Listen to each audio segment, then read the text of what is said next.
Pues estamos en un nuevo episodio en el Diván de Iván. Y bueno, pues Alma Rosa Suárez a sus órdenes. En este caso, en este momento me toca ser entrevistado. Bienvenido, Iván. Gracias. Vamos a abordar un tema importante que es el bullying. Sí, vamos a estar hablando sobre qué es y cómo se da este tema. Gracias por aceptar participar el día de hoy como entrevistado. No, encantada. Iván, me gustaría platicar contigo acerca de un tema muy, muy importante y que creo que ahorita está en auge también, que es el bullying. Pero antes de empezar, me gustaría que nos platicaras tu experiencia. Estoy desde hace varios años trabajando con este tema del bullying. Empecé a estudiar o a profundizar más en él a raíz de que empecé a estudiar una maestría en el Tec Milenio. Ahí estuve haciendo un certificado en educación positiva y el trabajo que era para finalizar el periodo académico implicaba hacer una exploración o un proyecto específicamente en temas de prevención del bullying, y la verdad es que empecé a profundizar y conecté con ciertas cuestiones que yo había vivido y dije, creo que aquí hay algo interesante. Creo que el estudio que estuve haciendo implicó mucho regresar a la experiencia que yo viví para entonces poder entender y pues a raíz también de la experiencia buscar cuál era la mejor manera de ayudarle a quienes estuvieran en esta misma situación de violencia que es el bullying. Eh, digamos que desde la primaria hubo ciertos momentos en los que padecí ciertas situaciones de bullying, ¿verdad? Por condiciones de salud que tenía. Y pues bueno, una de las preguntas que yo me hice fue, ¿qué me ayudó a mí a salir de ese entorno de agresividad o de violencia en el que de pronto me veía inmerso dentro de la escuela? Y pues descubrí que hubo ahí algo relacionado con tema de fortalezas de carácter, fortalezas personales, que creo que a una edad muy temprana pude descubrir, y eso me fue ayudando un poco a sobresalir, más el apoyo de cierta red que había en la escuela que definitivamente propició que yo pudiera sentirme liberado de esas situaciones. Entonces, digamos que pues mi experiencia ha sido pues en la etapa de la primaria, haber vivido un poco este tema, y pues ya de adulto el estar haciendo este trabajo en la maestría fue lo que me hizo juntar estas dos experiencias y pues bueno, ya tengo alrededor de 7 años estudiando sobre este tema. Tengo un programa de prevención del bullying que aplico en diferentes escuelas, doy pláticas, charlas y pues bueno, hago todo lo posible por difundir acerca del tema y pues por eso estoy el día de hoy por aquí. Experto en desarrollo humano. Sí, pues muchas de las, digamos, vertientes en las que trabajo tienen que ver con educación, tienen que ver con pues, liderazgo positivo también, que es otra de las líneas sobre la que estoy trabajando. Algo, por ejemplo, relacionado sobre el moving, que es la agresión o cuestiones, situaciones complejas, por así decir, que sean ya dentro del ámbito laboral. He estado estudiando temas de coaching también. Entonces, pues toda esta línea de educación, desarrollo humano, prevención de situaciones de agresión son, digamos, las líneas en las que me he estado desempeñando los últimos años. Lo vas uniendo todo. Fíjate que curiosamente empiezas a estudiar sobre algo, a profundizar, y entonces vas viendo que hay conexiones que te ayudan a robustecer lo que tú vas presentando como propuesta. En ese sentido, pues lo que haces es que no dejar lo que ya aprendiste o lo que ya pusiste en práctica, sino ir conjuntando, y esto creo que es una muy buena estrategia para poder ir aportando cosas, pues sí concretas, pero también con un sustento mayor. Pues bienvenido y pues vamos a empezar a abordar el tema. ¿Dónde empezaría el bullying? Pues mira, casi siempre decimos hoy ahí que hay una situación de acoso o de agresión, y es porque la vemos en el momento en que está ocurriendo dentro del salón de clase o en un entorno externo a la comunidad escolar, pero es en el momento en el que ocurre cuando decimos, oye, aquí hay algo y esto es bullying, por lo que hemos escuchado, por lo que hemos sabido. Desafortunadamente, típicamente nos quedamos en solucionar el problema evidente, ¿verdad? O sea, apagamos el fuego en ese momento, nos dimos cuenta de que hay una situación de agresión que es repetitiva, que hay alguien que está, a lo mejor es mayor que el otro, que tiene más capacidad de fuerza que la víctima, etcétera. Entonces decimos, aquí hay un problema, lo solucionamos. Rara vez nos ponemos a pensar en esto que tú estás preguntando, ¿dónde viene? ¿Cómo surge? ¿Dónde empieza? ¿Crees que empieza en casa de alguna manera? Yo, de acuerdo a lo que he estado revisando y a la experiencia y a lo que he visto de algunos de los casos, es que el bullying empieza en casa, no porque el papá o la mamá o los hermanos le hagan bullying, sino porque la persona, que típicamente es la víctima, se desarrolla en un ambiente que lo vuelve vulnerable o que lo prepara, y lo voy a poner entre comillas, para poder interactuar en una dinámica de agresión fuera del entorno de la casa. Es decir, tenemos relaciones que pueden ser violentas por parte de los padres, tenemos pues familias disfuncionales que al haber esta disfuncionalidad afectan al niño o a la niña, y entonces el niño sale o irrumpe al mundo, en este caso a la escuela, trayendo esta carga que lo prepara para encontrarse eventualmente con alguien que va a ser el agresor.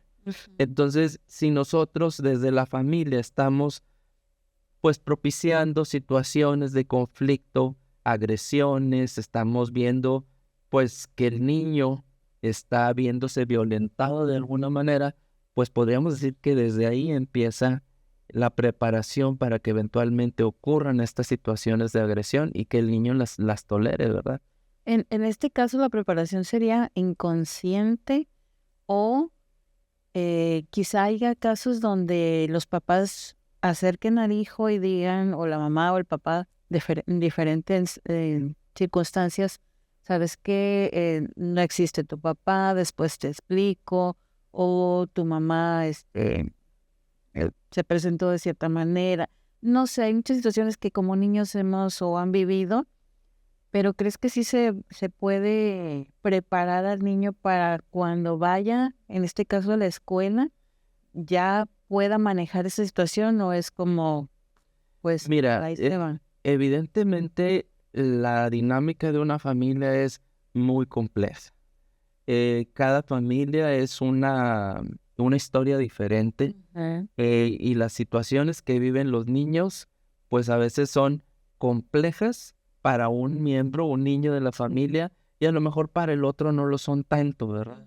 En ese sentido, la familia, la mayoría de las veces, si no es que casi siempre o siempre, no está consciente de el daño, por así decir, que le está haciendo al niño, o que el niño está teniendo producto de cosas que inconscientemente hace, ¿verdad? Ahorita te hablaba de familias que pueden ser disfuncionales, pero Sí. también puede haber ausencias, no está el papá, no está la mamá, como bien dices tú. Esto genera en el niño ciertas tristezas, ciertas melancolías, ciertos conflictos que no resuelve, y que lo hacen que se vuelva una persona que no tiene todos los recursos que cualquier niño que cuenta con toda la familia, que tiene un entorno amoroso, que tiene un papá que lo alienta, una mamá que es presente, que lo hace sentir querido, etcétera.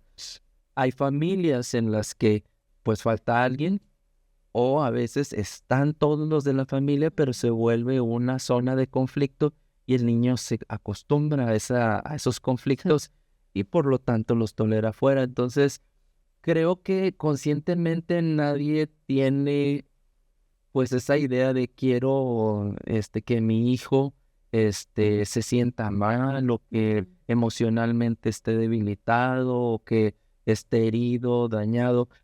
Todos queremos que nuestros hijos sean exitosos y queremos que sean fuertes y que puedan resolver sus problemas, pero desafortunadamente las dinámicas familiares pues no son perfectas, y al no ser perfectas le propician a los niños o a los hijos un entorno que se lo van a llevar, ¿verdad? Ese mismo entorno se lo van a llevar con todas sus características, lo llevan internamente y son las herramientas con las que irrumpen en el ámbito social, ¿verdad?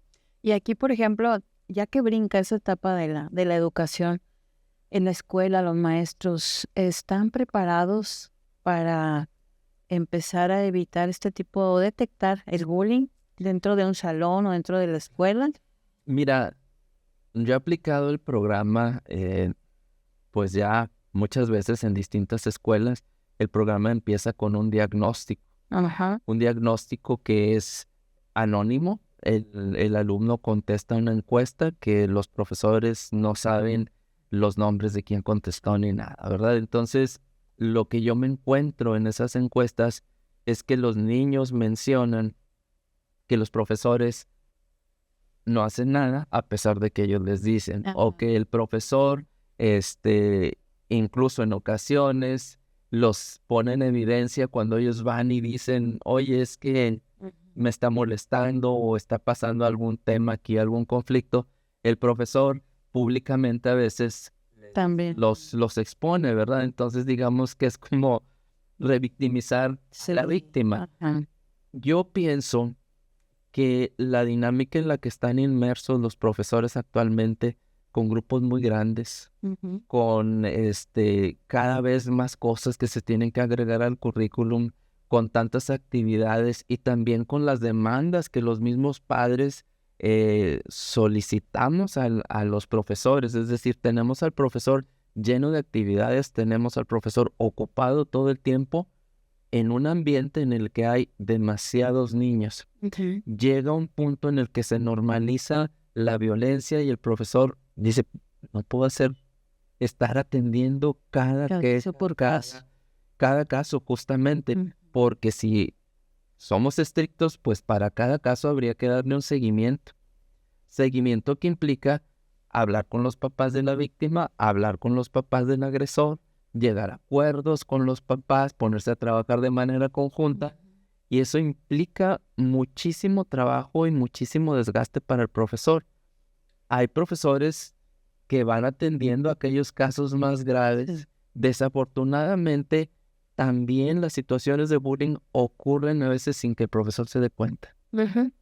Dentro de estas mismas encuestas que te comento, yo les pregunto a los alumnos que identifiquen esas zonas donde ocurren estos conflictos y ellos son muy específicos, te dicen cuando el profesor no está, en el patio tal, en la entrada, a la hora de la salida, te dicen específicamente los momentos y no siempre está el profesor presente. Ujú. Es decir, podrían a lo mejor los papás decir, es que los profesores no están haciendo nada. No, los profesores hacen mucho. Sí. Desafortunadamente, como te decía, el problema viene acarreándose desde la casa y hablamos ahorita de lo que ocurre con este niño Ujú. que trae esta característica de un entorno agresivo en el que tolera la violencia y todo esto, pero también está el otro lado en el que tenemos a los niños que viven en un entorno que a lo mejor no promueve la empatía, no promueve el respeto a los demás, llegan y se conjuntan en este entorno en el que el profesor está presente en ocasiones o donde no está presente, y ahí es el punto más crítico, porque choca Sí. este niño con la característica de tolerar la violencia y este niño con la característica de ser agresivo, de buscar a alguien más para hacerlo blanco, por así decir, de las agresiones. Entonces vamos a tener dos realidades que llegan Sí. y se conjuntan en un punto que no es para nada benéfico ni para la víctima ni para el agresor. Yo estoy trabajando mucho el tema de hacerle ver a las personas que en el tema del bullying se tiene que atender a la víctima, desde luego, pero también se tiene que atender al agresor. Sí. El agresor, a través de lo que está haciendo con la víctima, está gritando que necesita ayuda porque algo está ocurriendo en la casa. Ujú. Fíjate que a mí me llama mucho la atención. Antes yo decía, ¿cómo va a saber el maestro qué está pasando en la casa? Pero es tan transparente el niño. Ahí te das cuenta. Exactamente, porque el niño que está estable emocionalmente, que tiene valores en su casa, que es atendido, que sabe que sus papás a lo mejor trabajan pero tiene tiempo de calidad, que le dedican espacios. Ese niño, pues así se va a comportar estable también en el entorno escolar. Solo aquellos niños que traen algún problema de casa o algún problema de salud, algún diagnóstico ya específico, son aquellos que eventualmente podrían estar envueltos en temas de bullying. Es llamar la atención. Justamente. Totalmente llamar. Y el agresor va a llamar la atención a través de un medio que es la víctima. Y entonces la víctima pues está ahí, a lo mejor eventualmente se defienda, pero no en todos los casos ocurre, ¿verdad? Fíjate que han pasado algunas situaciones o casos que hemos visto en los medios donde de pronto graban a un joven, por así decir, golpeando a otro. Y entonces dices, oye, cuánta agresividad la de este joven que golpeó a este otro que se ve ahí en el video. Y luego ya te enteras que la persona que en el video se ve como muy agresiva fue alguien que estuvo tolerando por mucho tiempo situaciones de agresión por parte de la persona a la cual en este caso golpeó. Y te pones a pensar, bueno, pues en este caso, este niño que fue víctima por mucho tiempo, desquitó su coraje, en este caso agrediendo ahora a quien fue su victimario. Pero no siempre ocurre así. A veces el niño o el joven genera esta impotencia y atenta contra sí mismo. No se da una explosión, se da una implosión. Hacia adentro de él empieza todo este daño que ahora él quiere hacer para desquitarse y puede llegar a desenlaces fatales, ¿verdad? Como el atentar contra su vida, suicidarse. Entonces decimos, qué raro, porque si lo veíamos tan tranquilo, pues sí, se veía Pero ya te está acumulado ahí. todo lo que traía, ¿verdad? Claro. Y a veces pensamos, bueno, yo no vi que lo golpearan. No, pues no lo golpeaban físicamente, pero emocionalmente estaba destruido. Y el niño llega a su casa y pues está en un entorno a lo mejor en el que no se le pregunta cómo te fue, qué hiciste el día de hoy, no hay alguien que esté atento a saber. Comunicación. Justamente ese es un tema básico, que no hay quien se comunique y él no aprende a expresar. Y bueno, no quisiera dejar la imagen de que el niño es el responsable por no comunicar. No es el niño el que tiene digamos, la responsabilidad de solucionar este tema. El bullying es una situación de violencia que se da entre iguales, en este caso jóvenes o niños, pero que tiene que ser resuelto por adultos. No es posible que ellos por sí solos se pongan de acuerdo, sean amigos de aquí en adelante, ¿verdad? Y ahorita, bueno, hablamos de los niños, un poquito ahí de los jóvenes, pero ¿qué pasa con los adultos? Que también a veces en los trabajos o entre amigos existe el bullying. Sí, ahí estamos entrando a un tema que está catalogado también ahora como moving, que es esta agresión que se da entre iguales, ¿verdad? Pero en este caso son iguales adultos, ¿verdad?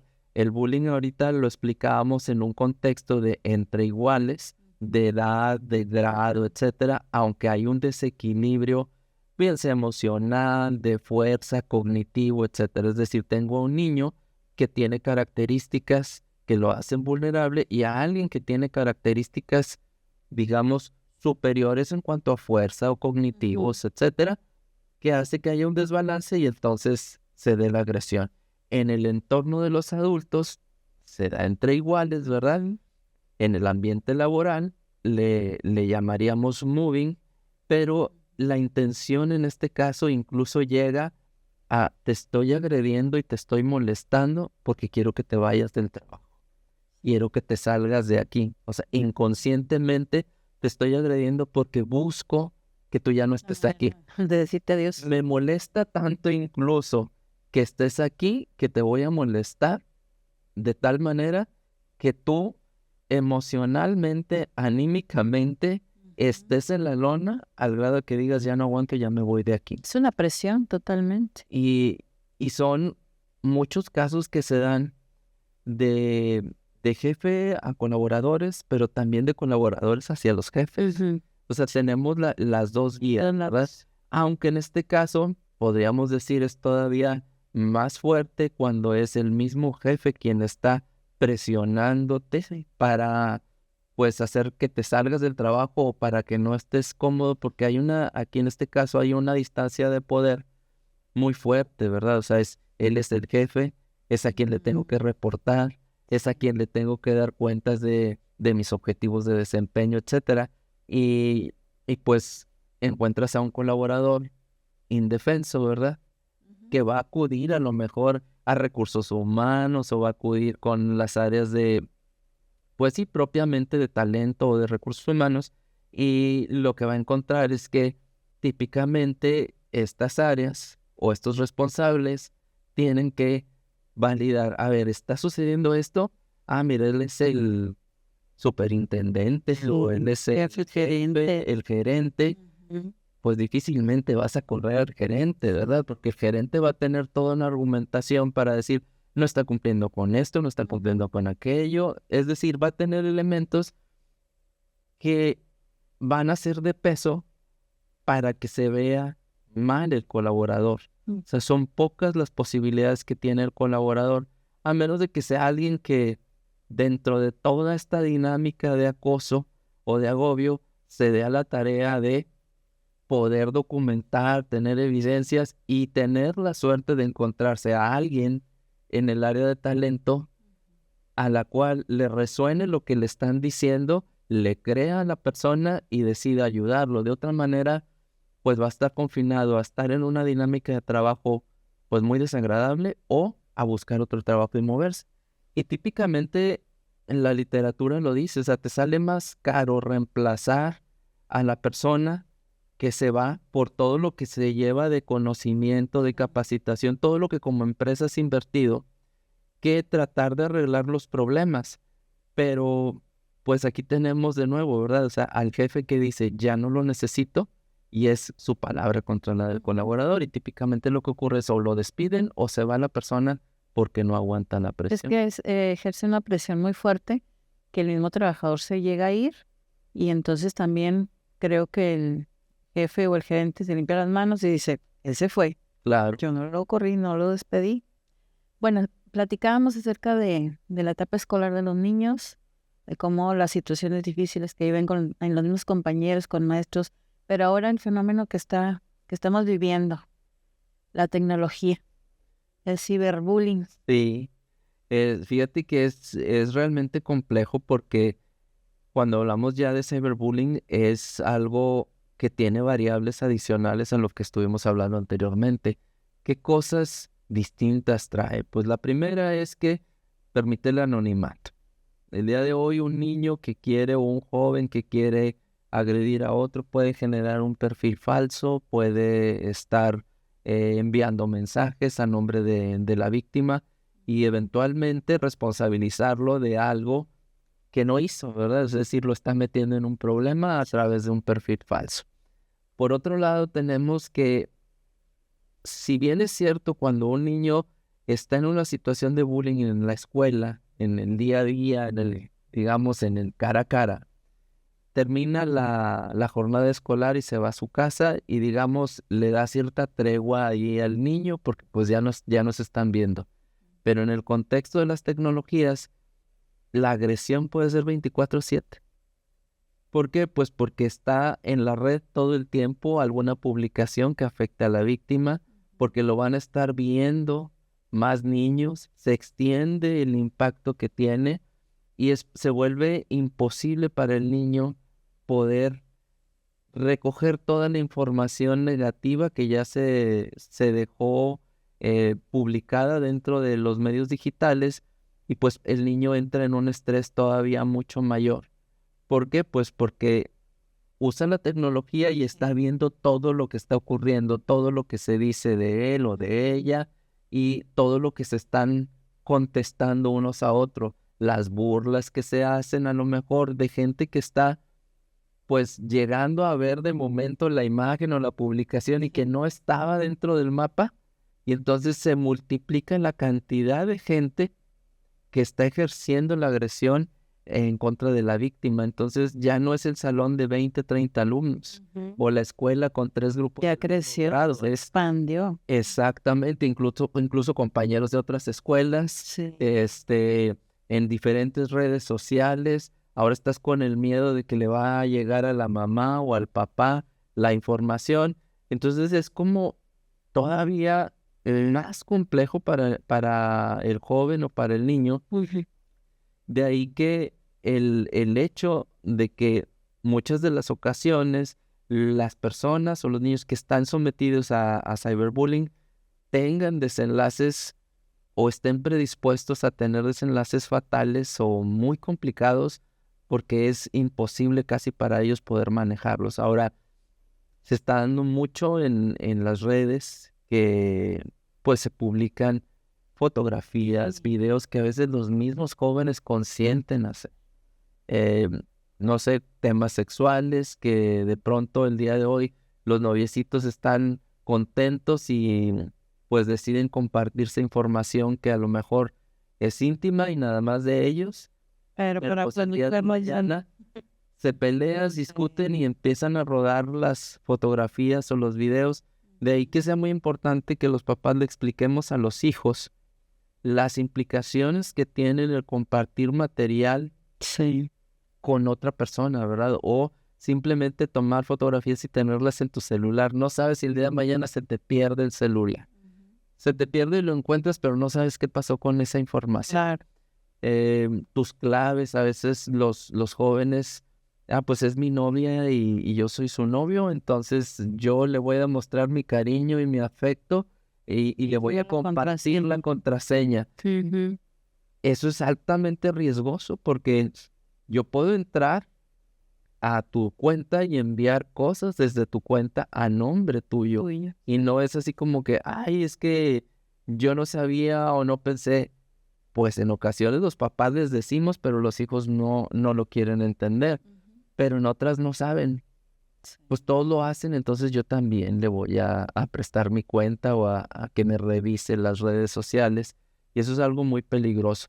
Entonces hemos visto casos en los que el manejo de información, ya no solo de quien la generó, sino quien la retransmite, también es partícipe ya de un delito, ¿verdad? O sea, ya no es así como, le vamos a llamar la atención en la escuela. Ya estamos viendo que empieza a haber implicaciones legales, regulaciones que pues han sido necesarias producto de lo que vamos viendo que aparece día a día en este contexto de las tecnologías. Aquí, ¿de qué manera podría pues hacer más conciencia, ¿no? Tanto en este caso en las escuelas, en los padres, para seguir, o sea, apoyando a los hijos y que no, pues cometan este tipo de, pues, de errores, ¿verdad? Fíjate que uno de los principales motivos por los que a edades más tempranas empiezan a ocurrir estas situaciones o estos conflictos es porque los papás entregamos a los hijos los celulares, por así decir, más temprano ahora. Es decir, a lo mejor antes decíamos, es que tiene que tener 13, 14 años siquiera para que pueda tener una cuenta en alguna red. Pero ahora los niños 5, 6 años, o sea, pequeños, y a veces los mismos hermanitos o los papás le hacen la cuenta en la red social para que suba fotografías, para que suba videos, y pueden decir, es exagerado, o sea, no creo que haya niños de 5 o 6 años subiendo cosas. No, sí los hay, sí los hay, y sí suben cosas, y a veces suben cosas que los papás ni se dan cuenta. Entonces es importante que el papá sepa muy bien a qué edad le va a dar el dispositivo al hijo, número 1. Y entre más lo postergues, va a ser mucho mejor porque vas a asegurar que tiene un nivel de madurez mayor y que va a tomar ciertas decisiones que por lo menos te aseguren que puede venir a decirte en caso de que haya algún problema o algo se esté dando de una manera inapropiada. Eso es lo primero. Número 2, se va a ir medio agresivo, pero el dispositivo sigue siendo de los papás. Y quien paga el internet siguen siendo los papás. Los papás tendrían la obligación de estar revisando qué es lo que está ocurriendo dentro de las redes sociales del hijo. O sea, no es esta parte de yo quiero mi privacidad y tú no tienes por qué meterte en mi vida ni en mi celular. Lo puedo entender hasta cierto punto. ¿Por qué? Pues porque si el hijo no está haciendo nada, no está en ningún problema, pues no tiene nada de malo que la mamá de pronto vea a ver quiénes son los amigos o con quién está en la red, ¿verdad? Pero hemos llegado a un punto en el que los hijos bloquean a los papás, no te quiero en mi red porque esto es de mi grupo de amigos, sí, nada más que yo no sé quién más se mete adicional a tus amigos. Y a veces ni tú sabes quién más está viendo lo que publicas.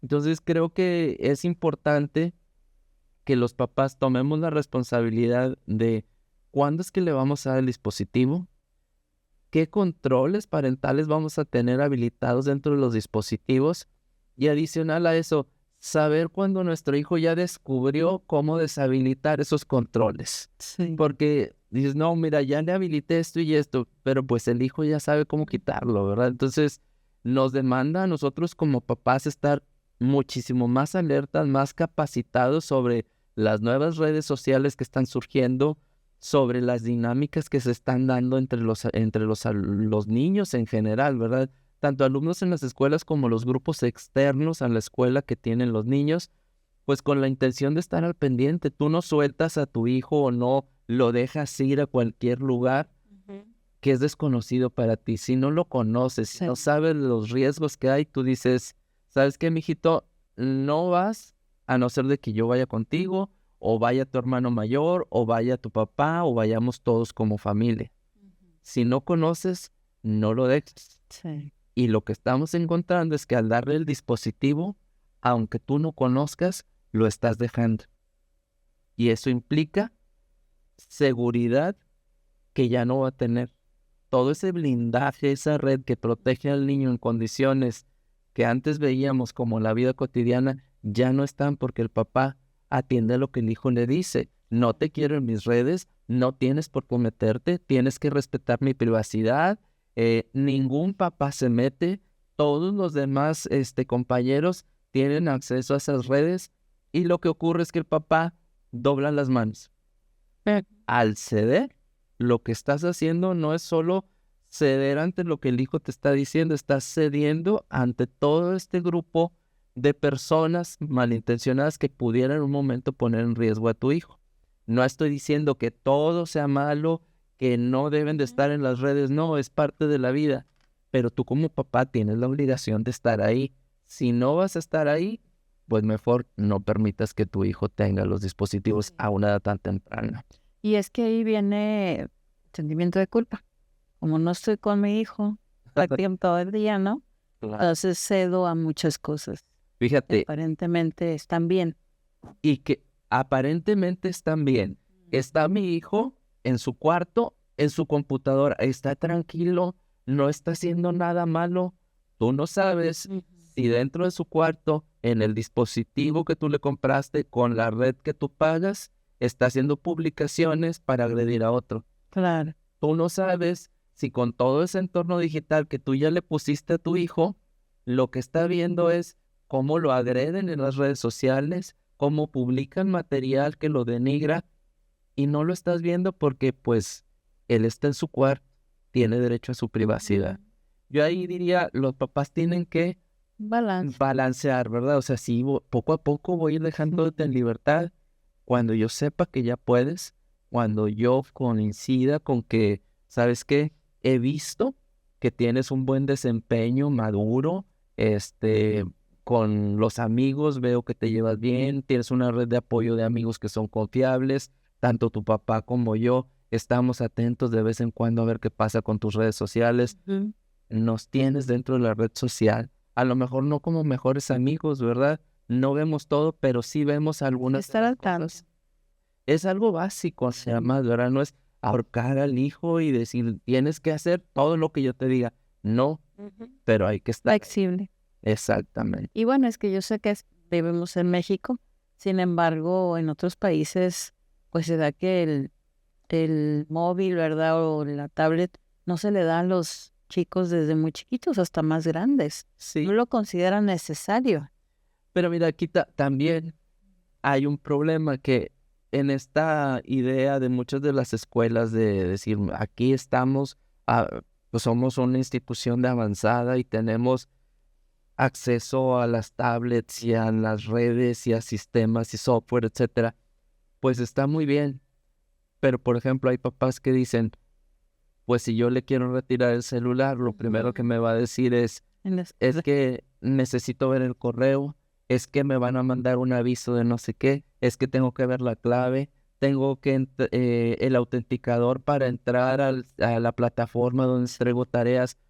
O sea, no estamos trabajando de manera coordinada.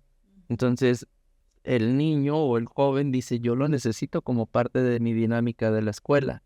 Y el papá dice, va, tienes razón, Sí. porque si no va a reprobar, porque si no luego no va a poder entrar al examen. Y es como un juego ahí que se vuelve un poco, pues, complicado para el papá, ¿verdad? Poder definir hasta dónde ¿Qué es hacer cierto hasta dónde? y qué hacer justamente. En el caso de los adolescentes, el compartir, o sea, este tipo de a veces cosas tan privadas o tan íntimas, o sea, ¿cómo repercuten ellos ahorita en la actualidad para este tipo de situación? Pues mira, como tú sabes, el tema de algo que atenta contra exponerte, tu privacidad, el hacer que los demás opinen de tu físico, de tu cuerpo, que te pongan etiquetas que a lo mejor no son las correctas, ¿verdad? Por producto de algo que hiciste de manera inconsciente o no pensada. Lógicamente la autoestima del joven se va a los suelos. ¿Cómo va a lidiar el papá el día de hoy con que la hija venga y diga, es que mandé estas fotos a mi noviecito y mi noviecito las mandó a todos los compañeros del salón? O sea, lo primero que va a querer hacer el papá de la niña o de la víctima es ir Sí. a quejarse a la escuela. La escuela va a decir, pues, no ocurrió dentro de los dispositivos de la escuela o tendría que ir a poner una denuncia. Y en medio de toda esta discusión de cómo se resuelve y cómo se castiga a la persona, está la víctima, que va a quedar mal porque la primera reacción o una de las primeras reacciones es preguntar, a ver, ¿pero por qué lo hiciste? No te he dicho yo que eso no se debe de hacer, ya habíamos hablado de eso, o no sé, empezar a cuestionarle a la víctima el por qué e incluso más bien en ocasiones decir, tú eres responsable. No, porque es una niña, Sí. es una menor de edad. Entonces lo que estamos haciendo es revictimizar a la víctima. Inconscientemente el papá y la mamá que lo que quieren es ayudarle, están haciéndole preguntas que ya de origen todavía hunden más a la persona o hacen que su autoestima todavía se vaya más abajo, porque ahora no solo tiene el problema, ahora tiene que lidiar con la culpa, con su insensatez, con su falta de inteligencia. Y pues bueno, ¿cómo lidia todo eso si quienes son los papás, que son su red de apoyo, la están regañando y la están cuestionando de una manera pues que no es la ideal, ¿verdad? Entonces, yo pienso que hay mucho trabajo ahí que hacer con la víctima, porque estos temas de, pues, transmitir imágenes íntimas o de tipo sexual de niños es algo que, pues, es un delito, ¿verdad? Sí. Y pues, muchas veces no le hablamos a las cosas por su nombre, no le explicamos a los niños en el entorno escolar, si esto te llega, lo primero que tienes que hacer es borrarlo y no retransmitirlo, porque si no te vuelves cómplice. Y volvemos a lo básico del bullying, ¿verdad? O sea, tenemos a la víctima, tenemos al agresor, pero tenemos a todos los que están alrededor de observadores, al que retransmite, al que graba, al que publica, al que aplaude, al que se ríe, y a veces tenemos al que va y que pide ayuda, pero típicamente son más los que se suman para que la agresión se siga perpetuando y pues deja a la víctima pues desprotegida en muchos de los casos. Se me viene una pregunta, Iván. ¿De qué manera los papás, o sea, podríamos como capacitarnos, entrenarnos, tener más conocimiento acerca de esto que está sucediendo? Mira, ¿Dónde? hay muchísima información. eh, La misma Secretaría de Educación Pública tiene un protocolo, los estados en México publican protocolos, literatura, la Secretaría de Gobierno, hay dependencias que se dedican a difundir información. Hay muchos videos que hacen organizaciones independientes. Yo he encontrado una fundación en España que hace videos que me parecen fantásticos porque están muy bien hechos los videos y abordan temas que son, sí, muy concretos y que permiten dejar en evidencia el problema, tanto para que lo entienda el papá como para que lo entienda el hijo. Se llama Fundación Orange. Este, Hay muchos videos de situaciones que se van dando, de temas del bullying, de temas de equidad, de temas de empatía. Ese podría ser una fuente, ¿verdad? Hay, por ejemplo, Bullying Sin Fronteras, que es una organización que también publica estadísticas, videos, publica, pues hacen un ranking de dónde están los diferentes países a nivel mundial, que por cierto el año pasado México ocupó el segundo lugar a nivel mundial, de acuerdo a ciertas estadísticas, pero de acuerdo a Bullying Sin Fronteras, Ujú. del 2023 al 2024, el primer lugar lo tenía México, ¿verdad? O sea, a nivel mundial, de acuerdo a esa encuesta. Pero hay mucha literatura, hay muchos libros, o sea, entendamos que este tema del bullying se estudia desde hace varias décadas, o sea, no es algo que surgió hace 5 o 10 años, no, ya tiene décadas de que el término se acuñó, de que se ha estado estudiando. Quizá lo que ha ido cambiando son las formas en las que se están dando estas interacciones de violencia. De ahí que los papás tengan que estar cotidianamente echando un vistazo a qué cosas nuevas hay, ¿verdad? Yo tengo un programa que se llama ABC Bullying, que está en línea y ofrezco normalmente pláticas para los alumnos, para los padres, para los maestros, y se implanta una serie de actividades dentro del salón de clases por varios meses como una forma de prevenir, y en caso de que haya algunas situaciones ya detectadas, aportar para poder establecer pues soluciones integrales, ¿verdad? Que contemplen a todos los involucrados. Ujú. Entonces hay mucha literatura en internet disponible y muchísimos ejemplos, videos que explican para niños chiquitos, para adolescentes, para adultos. Hay mucha información. La cosa es cómo dentro del aula podemos materializar estas cosas de ayuda o de apoyo. Ujú. Ok, muy bien. Muchas gracias, Iván, por la aportación de este magnífico tema y que, bueno, es muy extenso. Sin embargo, me gustaría que nos dieras un último mensaje, alguna aportación, una recomendación. Fíjate que yo centraría pues este último mensaje o aportación, como bien dices tú, a llamar la atención de los papás, a estar presentes con los hijos, a establecer este puente de comunicación para enterarse qué es lo que está pasando al interior de su escuela, en el día a día, durante las clases, platicar con ellos a la salida, y si no tienen oportunidad de ir por ellos a recogerlos, buscar un espacio del día para pues comentar y ver cómo es que está viviendo esta etapa su hijo, ¿verdad? No dejar como por sentado que el hecho de que entra a la institución, ahí hay un maestro y hay autoridades escolares que lo cuidan. Eso para los papás. Para los niños o jóvenes que están viviendo una situación de acoso, pues el recordarles que siempre hay alguien que les puede ayudar. Puede ser su papá, su abuelo, su abuela, algún maestro, no necesariamente el que les está dando clase el año en el que están, puede ser un maestro con el que tuvieron clases, con el que sintieron que hubo confianza, a lo mejor un maestro de un grado distinto al que están cursando o los mismos directivos de la institución. Pero no pensar que una situación de agresión es un punto final, siempre hay opciones, siempre va a haber salidas. Y pues que recuerden que el bullying es una problemática en la que tienen que intervenir los adultos. Entonces, cuando estén en una situación así, sepan que van a requerir ayuda y que si la buscan, va a haber alguien que los pueda escuchar, ¿verdad? O sea, no tomar salidas que impliquen la agresión a ellos mismos o que los afecten más de lo que la situación del acoso los está acosando, los está afectando. Excelente. ¿Dónde te podemos encontrar? Mira, yo tengo mi programa publicado en internet. Es una página donde viene descrito todo el programa. Vienen integrados algunos videos, algunos podcasts, vienen materiales que utilizo dentro de las implementaciones que hago en las escuelas.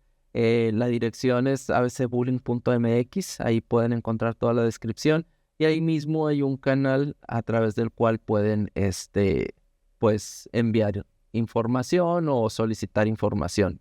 De igual manera, pueden contactar aquí mismo en el canal, el Diván de Iván, y pues las puertas abiertas, ¿verdad? Para cualquier persona que desee integrarse en esta lucha de promover, de ayudar a otros y también para compartirles la información que tenemos. Yo pienso que el bullying es un tema que tiene que trabajarse desde la prevención, la atención y el seguimiento posterior. Entonces, hay mucho material y hay cosas que se pueden compartir. Entonces, se puede contactar a través de la página o aquí mismo en el canal. Pues excelente. Muchas gracias por la participación, por la información y esperamos que sigan ahí va. Gracias. Gracias. Hasta luego.